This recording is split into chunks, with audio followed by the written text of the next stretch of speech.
दोस्तों, स्वागत है आपका मेरे YouTube चैनल इंग्लिश बाबू पर। और आज मैं फिर हाजिर हूँ आपके साथ एक नई स्टोरी लेकर।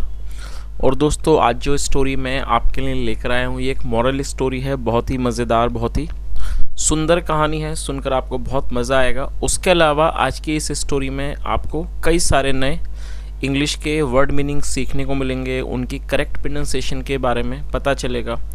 और दोस्तों, हमेशा की तरह जो इसका ग्रामर का पार्ट है उसे बिल्कुल डिटेल में कवर करेंगे। तो जो ट्रांसलेशन का प्रोसेस है आप बहुत अच्छे से सीख पाएंगे और साथ में आपको रीडिंग में भी काफ़ी ज़्यादा इस वीडियो को से हेल्प मिलेगी। तो चलिए दोस्तों, आज के इस वीडियो को हम शुरू करते हैं। और सबसे पहले कहानी का टाइटल देखते हैं। कहानी का टाइटल है the ends at the trunk. क्या मतलब हुआ? एंड का मतलब चींटी और ये एंड्स चींटियाँ। और दोस्तों, ये जो वाक्य है ये पास्ट का अफर्मेटिव वाक्य है। और जब हम पास्ट इंडेफिनिट में कोई अफर्मेटिव का वाक्य बनाते हैं तो वहाँ वर्ब की सेकंड फॉर्म का प्रयोग किया जाता है। EAT ईट का मतलब होता है खाना और ये सेकंड फॉर्म है ATE एट। तो क्या अर्थ हुआ? The ends at the trunk. Trunk का मतलब होता है संदूक, मतलब कि चींटियों ने संदूक को खा लिया। तो दोस्तों, ये आज की इस कहानी का टाइटल है, शीर्षक है। और अब मैं इसे पढ़ना शुरू करता हूँ। आपसे रिक्वेस्ट है आप कहानी को बिल्कुल ध्यान से सुने। और यदि आज की स्टोरी में आपको कोई नया वर्ड या फिर ग्रामर का नया स्ट्रक्चर देखने को मिले तो आप उसको नोट भी ज़रूर करें। तो चलिए इसको शुरू करते हैं। Dhaniram and Sukhram were childhood friends. क्या मतलब हुआ? दोस्तों, ये जो वाक्य है ये सिंपल पास्ट का वाक्य है। सिंपल पास्ट का मतलब होता है जब हम पास्ट में कोई वाक्य बनाते हैं जहां वॉज या वर्ब का प्रयोग हेल्पिंग वर्ब के रूप में किया जाता है, साथ में नाउन या एडजेक्टिव को लेकर वाक्य को बनाते हैं। उसके अलावा इस तरह के वाक्यों में कभी भी वर्ब का प्रयोग नहीं किया जाता है और इस तरह के जो वाक्य हैं उनको नो एक्शन सेंटेंस भी कहा जाता है। तो यहाँ पर जो सब्जेक्ट है वो प्लूरल है और प्लूरल के साथ वर का प्रयोग किया जाता है। तो क्या अर्थ हुआ? Dhaniram and Sukhram were childhood friends, मतलब कि धनीराम और सुखराम बचपन के दोस्त थे। Dhaniram was a popular wheat merchant. और ये भी हमारा पास्ट का अफर्मेटिव वाक्य, ये भी सिंपल पास्ट का वाक्य है। जैसा ये था ये भी सिंपल है और यहाँ वर का प्रयोग किया गया था, लेकिन यहाँ वॉज का प्रयोग किया गया है क्योंकि यहाँ जो सब्जेक्ट है वो सिंगुलर नाउन है।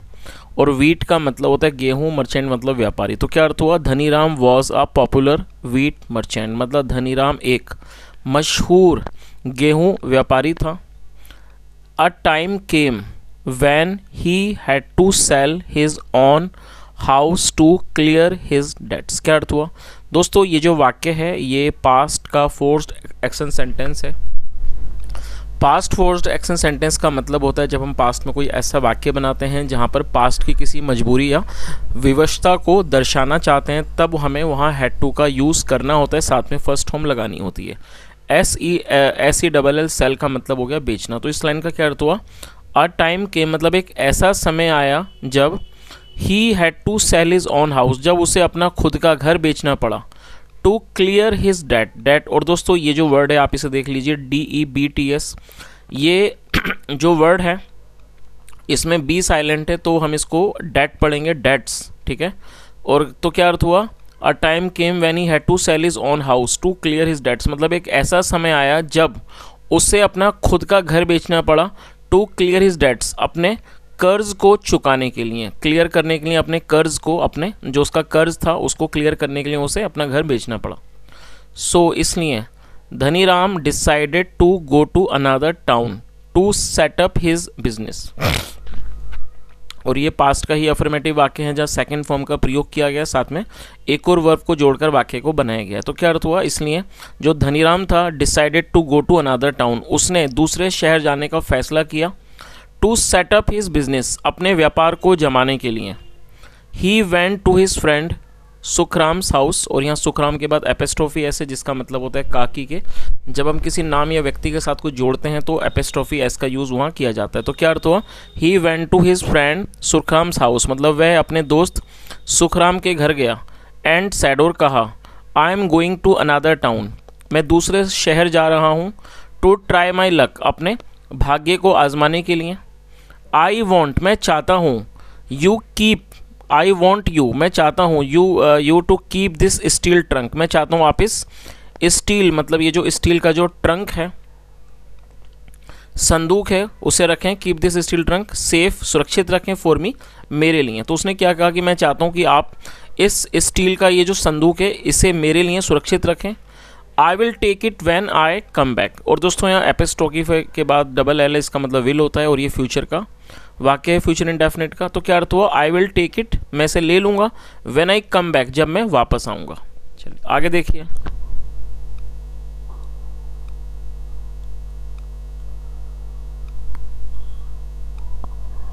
बाय ऑल मीन्स, हर तरह से, डियर फ्रेंड, प्यारे दोस्त, सेड सुखराम। तो सुखराम ने क्या कहा, हर तरह से, मतलब प्यारे दोस्त हर तरह से। हर तरह से का मतलब यहाँ पर वो कहना चाह रहा था कि हर तरह से मैं इसका ध्यान रखूँगा। I will keep it safe till your return, मतलब मैं इसको संभाल कर रखूँगा, सुरक्षित रखूँगा, टिल योर रिटर्न, आपके वापस आने तक। Dhaniram said good bye, Dhaniram ने अलविदा कहा टू हिज फ्रेंड, अपने दोस्त को, एंड लेफ्ट, और वो चला गया। और दोस्तों ये लीव की सेकंड फॉर्म में, लीव मतलब छोड़ना, चले जाना, रवाना हो जाना, सेकंड फॉर्म में लेफ्ट, एंड लेफ्ट, और वो चला गया। Sukhram was a greedy person. दोस्तों ग्रीडी एडजेक्टिव है और ये हमारा सिंपल पास्ट का वाक्य है। Sukhram was a greedy person by nature, मतलब जो सुखराम स्वभाव से लालची व्यक्ति था। ग्रीडी पर्सन था मतलब एक लालची व्यक्ति था।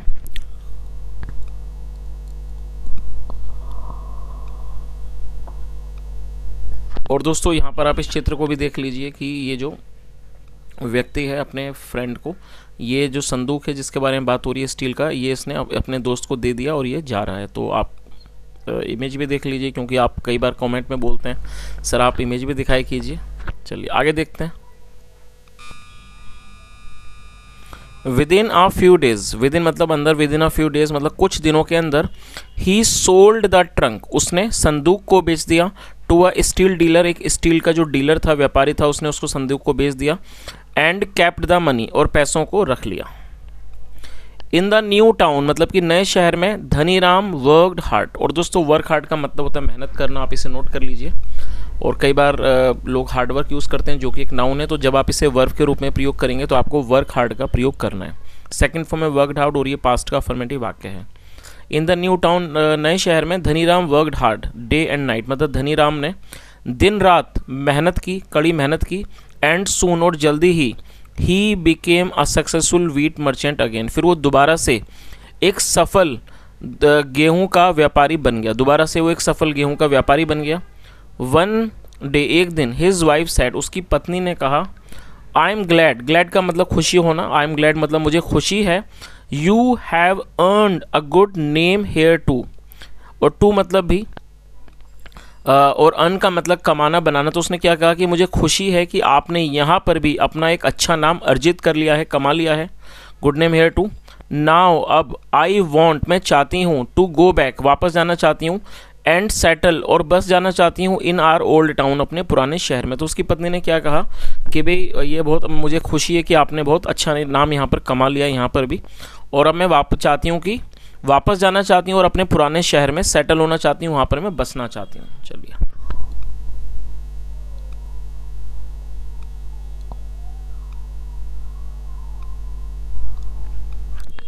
आगे देखिए। वेरी वेल, बहुत अच्छा। I will make the necessary arrangement, necessary adjective है जिसका मतलब ज़रूरी, आवश्यक। तो उसने क्या कहा, ठीक है, I will make the necessary arrangements मतलब जो ज़रूरी प्रबंध हैं उनको मैं करूँगा। एंड देन और फिर, वी विल लीव, फिर हम चले जाएंगे, फिर हम निकलेंगे, चले जाएंगे, सेड धनीराम, धनीराम ने कहा। Dhaniram return to his home town, जो धनुराम था वो अपने होम टाउन वापस आया। होम टाउन का मतलब होता है जहाँ का व्यक्ति रहने वाला होता है। जो धनीराम था वो अपने होम टाउन आ गया। With in a few days, कुछ दिनों के अंदर, ऑफ हिज अराइवल मतलब अपने आने के कुछ दिनों के अंदर, he went to Sukhram's house, वो सुखराम के घर गया।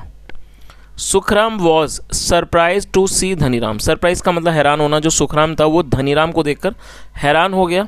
Dhaniram requested his friend to return his trunk, request का मतलब अनुरोध करना, सेकंड फॉर्म रिक्वेस्ट है। तो क्या अर्थ हुआ कि धनीराम ने अनुरोध किया, हिज फ्रेंड अपने दोस्त से अनुरोध किया, टू रिटर्न हिज ट्रंक, वो अपने टू रिटर्न हिज ट्रंक, वह उसके ट्रंक को, संदूक को वो वापस लौटा दे। चलिए आगे देखिए। I am sorry Dhaniram, your steel trunk was eaten away by white ants last year, said Sukhram. तो सुखराम ने क्या कहा कि धनीराम मुझे दुख है your steel trunk was eaten away by white ants last year, मतलब पिछले साल जो आपका संदूक है, जो स्टील ट्रंक था, आपका संदूक था, उसे वॉज ईटन अवे, उसको खा लिया गया, बाय वाइट एंड्स, उसको सफ़ेद चींटियों के द्वारा पिछले साल खा लिया गया। सुखराम ने कहा धनीराम न्यू, और ये नो की सेकंड फॉर्म है, और दोस्तों ये अगर सेकंड फॉर्म है तो इसका मतलब ये पास्ट का अफर्मेटिव वाक्य है।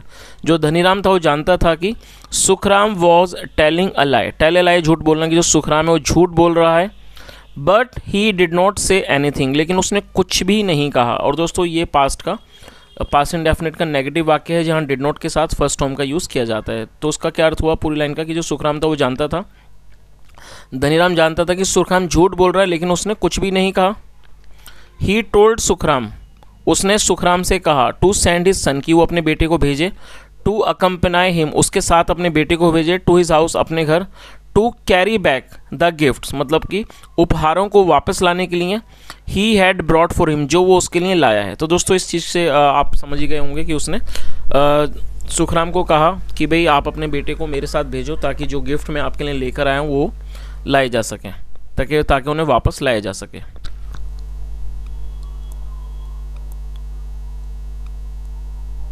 आगे देखिए, Dhaniram took the boy home, और ये टेक की सेकंड फॉर्म में, टुक टेक मतलब ले जाना, सेकंड फॉर्म में टुक, और ये पास्ट का ही अफर्मेटिव वाक्य है। Dhaniram took the boy home, Dhaniram लड़के को अपने घर ले गया, एंड लॉक्ड हिम अप, और उसको बंद कर दिया, इन द बेसमेंट, और उसको बेसमेंट में बंद कर दिया। After a couple of hours, मतलब कि कुछ घंटों के बाद, सुखराम केम टू धनीराम्स हाउस, जो सुखराम था वो धनीराम के घर आया, एंड सैड, और कहा, my son has not returned home. दोस्तों ये जो वाक्य है ये प्रेजेंट परफेक्ट का नेगेटिव वाक्य है। प्रेजेंट परफेक्ट का मतलब होता है वर्तमान में किसी क्रिया का पूरा होना, पाए जाना, और जब हम प्रेजेंट परफेक्ट में कोई वाक्य बनाएंगे तो वहाँ हैज़ या हैव का प्रयोग हेल्पिंग वर्ब के रूप में करते हैं, जैसा यहाँ किया गया है। यदि सब्जेक्ट सिंगुलर होगा तो हैज़ का यूज़ किया जाएगा, साथ में थर्ड फॉर्म लगाई जाएगी, और ये नेगेटिव का वाक्य है तो हैज़ हैव के बाद नॉट का यूज़ किया जाता है। तो क्या अर्थ हुआ इस लाइन का, उसने क्या कहा, my son has not returned home, मतलब मेरा बेटा घर नहीं लौटा है।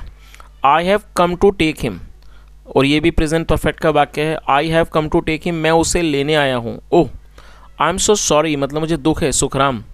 आई gave your son a beautiful kite to fly, मतलब मैंने आपके बेटे को एक सुंदर जो काइट थी, मतलब कि पतंग थी, वो उड़ाने के लिए दी। He could not resist the temptation to fly it, resist का मतलब होता है रोकना, और दोस्तों कुड का प्रयोग जब किया जाता है जब हम कोई ऐसा वाक्य बनाते हैं कि जहाँ पर सका सकी पाया पाई के साथ हम ऐसे कोई वाक्य बनाते हैं जहाँ वाक्य की टेल पर सका सकी सके पाए पाई आते हैं, पाया पाई पाए, तो वहाँ कुड का यूज़ किया जाता है साथ में। यदि नेगेटिव हो तो नॉट के बाद फर्स्ट फॉर्म का यूज़ किया जाता है। तो क्या अर्थ हुआ, ही could not resist the temptation, मतलब वह अपनी जो उसकी जो टेम्पटेशन थी, जो उसका जो लालचपन था, उसको वो नहीं रोक सका, उस अपने मोह को, टू फ्लाई इट, उसको उड़ाने की, and went to the terrace, और वो छत पर चला गया। और दोस्तों यहाँ पर आप इस चित्र को भी देख सकते हैं कि ये जो धनीराम है उसने यहाँ पर सुखीराम के बेटे को यहाँ पर बंद कर दिया। चलिए आगे देखिए, sent to the terrace with me, मतलब वो मेरे साथ छत पर चला गया। सडनली, अचानक, a strong wind began to blow, अचानक एक जो बहुत जोर की जो हवा थी, विंड में हवा, बिगेन टू ब्लो, वो बहने लगी। And the kite flu away with your son, और जो काइट थी, और ये फ्लाई की सेकंड में, flu away with your son, वो आपके बेटे को उड़ाकर ले गई। चलिए आगे देखिए,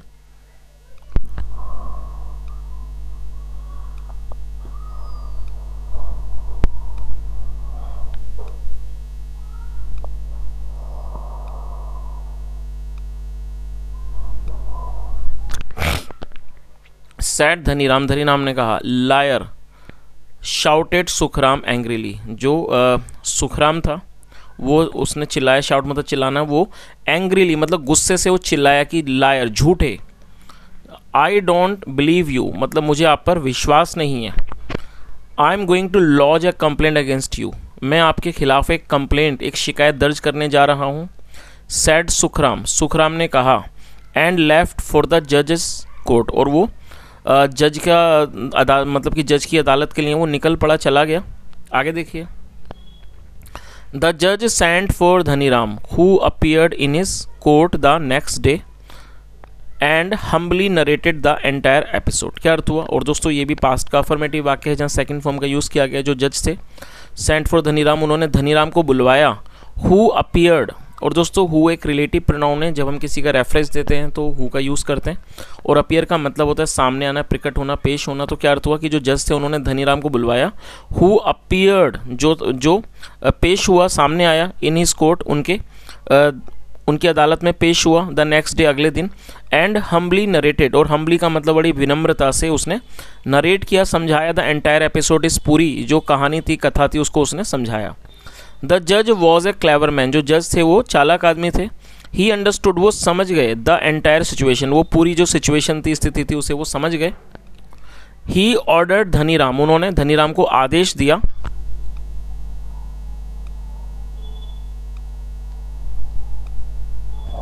क्या आदेश दिया? टू रिलीज सुखराम सन, उन्होंने धनीराम को सुखराम के बेटे को रिलीज करने का, छोड़ने का आदेश दिया। एंड वॉन्ट सुखराम, और उन्होंने सुखराम को चेतावनी दी। वॉन्ट मतलब चेतावनी देना, सेकंड फॉर्म वॉन्ट, उन्होंने सुखराम को चेतावनी दी। टू नॉट चीट पीपल, कि वो लोगों के साथ धोखाधड़ी ना करें। चलिए दोस्तों, अभी जो मॉरल है इसका हम ये भी देख लेते हैं क्या लिखा है। What goes round comes round, क्या अर्थ हुआ दोस्तों? इसका मतलब यही हुआ, what goes round comes round, की जो हमारे कर्म होते हैं, हमारे द्वारा किए गए जो भी चीज़ें होती हैं वो वापस हमारे पास ही लौट कर आती हैं। तो यदि हम किसी के साथ कुछ गलत करते हैं तो वैसा ही हमारे साथ भी होता है। तो दोस्तों ये आज की एक छोटी सी कहानी थी। यदि आपको कहानी अच्छी लगी हो और आपने आज की वीडियो के माध्यम से कुछ सीखा हो तो मेरी आपसे रिक्वेस्ट है, आप वीडियो को लाइक करें, शेयर करें, चैनल को भी सब्सक्राइब करें और सुझाव हो तो कमेंट में बताएं। सुनने के लिए thank you so much. Have a nice day and bye.